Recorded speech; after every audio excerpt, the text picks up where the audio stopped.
Okay, so this one says a linear function has a rate of change of 2 on the interval from 5 to 6. What is the rate of change of f on the interval 7 to 10? So this question, you actually don't have to compute anything, but what you have to understand is that it is a linear function and it's giving you a rate of change. And so what we need to understand about linear functions is that linear functions have a constant rate of change. So what that means is that the rate of change is the same no matter what interval we're talking about. So the correct answer there is C. For the next one, it says, consider this exponential function, a e to the kx plus l. And so it tells us that the a is less than 0 and that the k is greater than 0. And L is any real number. So it's asking for the end behavior of f. And so what is going to happen as,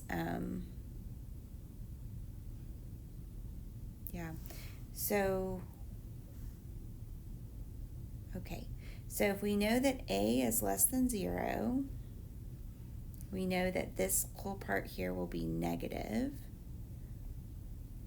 And we know that L is just a constant. And if we know that K is greater than 0, then we know that this thing is growing in absolute value, right? So this is exponential growth. But it's getting bigger and bigger in absolute value, but it's negative.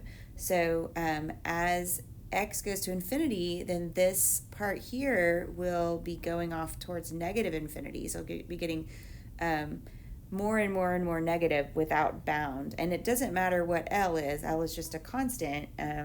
So it's still going to be going off towards negative infinity. So the correct answer is that f of x goes to negative infinity as x goes to infinity. So f of x goes to negative infinity as x goes to infinity. So that's one thing. So that is going to rule out B, and that's going to rule out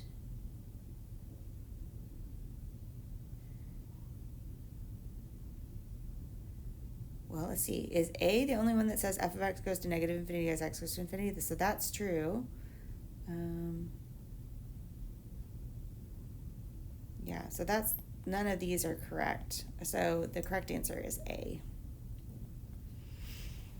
The next one says, how many times more intense is a magnitude 6.3 earthquake compared to a magnitude 5.8 earthquake?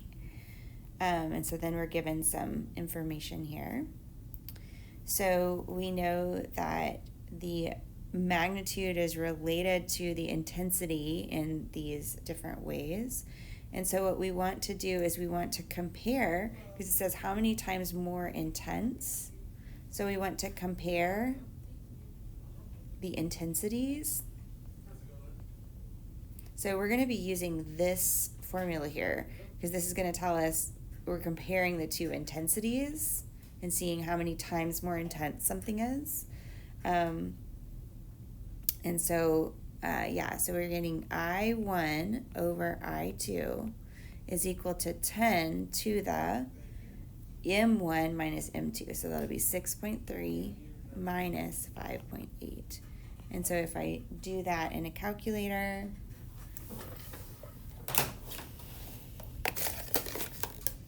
I get 6.3 minus 5.8, 3.16. So about 3 times as intense. So the next one says, suppose a population decreased by 30% in 8 years. Which equation could be solved to find the continuous growth or decay rate, K? Okay, so we're looking for our our model that we want to use is P equals P naught e to the KT. And so I know that this 8 is a value of time, and I know that the population decreased by 30%. So if the initial population is P naught, then in 8 years, that population has gone down by 30%, which means it has maintained 70%. So we get 0.7 P naught is the new population. It's 70% of the original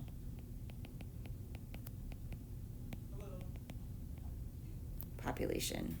So if we wanted to set that up, we would get 0.7 P naught equals P naught e to the K times 8. So that is our equation here. So let's see if any of these things seem to match that. Okay. Well, all right. So the ones that have e to the K times 8, I'm going to kind of narrow it down. And so it's either of those two. And so if I look at D, if I divide both sides by P naught, I get 0.7 equals e to the K times 8. And so that would be answer D. Okay, the next one says the graph of a polynomial is shown. Find a formula for this polynomial. So one thing I will notice is that it seems to have the 0, 1, and -2. This one touches and turns, so it has multiplicity 2. This one crosses, but it kind of does it in like it doesn't cross straight through, so it kind of does a little cubic looking thing. So this one probably has multiplicity 3. And then we can see that it goes through the point 0, -2. So we'll use that as well. And so my formula will be A times x plus 2 cubed times x minus 1 squared. So that's the first thing. And then I'll need to figure out what the A is to make that equal -2. So this is y equals that. And so if I plug in 0 for my x, I will get -2 equals A times 2 cubed times -1 squared. And so that gives me -2 equals A times 8 times 1. And if I divide that over, I get that A equals -1/4. And so my formula should be -1/4 times x plus 2 cubed times x minus 1 squared. And so let's see if one of those looks like it looks like B is the correct answer.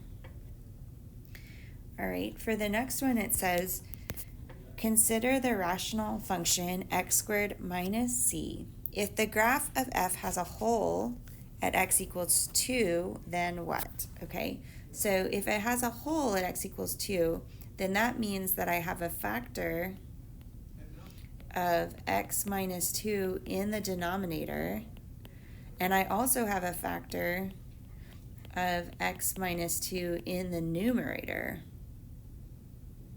So in other words, I'll have an x minus 2 in the denominator, and I'll also have an x minus 2 in the numerator. But if I look at my f of x that I'm given, it looks like it has a x squared minus c. So in order to get that to happen, I need to have an x plus 2, so that when I factor this out and distribute everything, my middle term cancels. So I'll have x squared plus 2x minus 2x. So that middle term will cancel, and then I'll have minus 4. So this is equal to x squared minus 4 over x minus 2. So that tells me that c needs to be 4 and d needs to be 2. So that's B.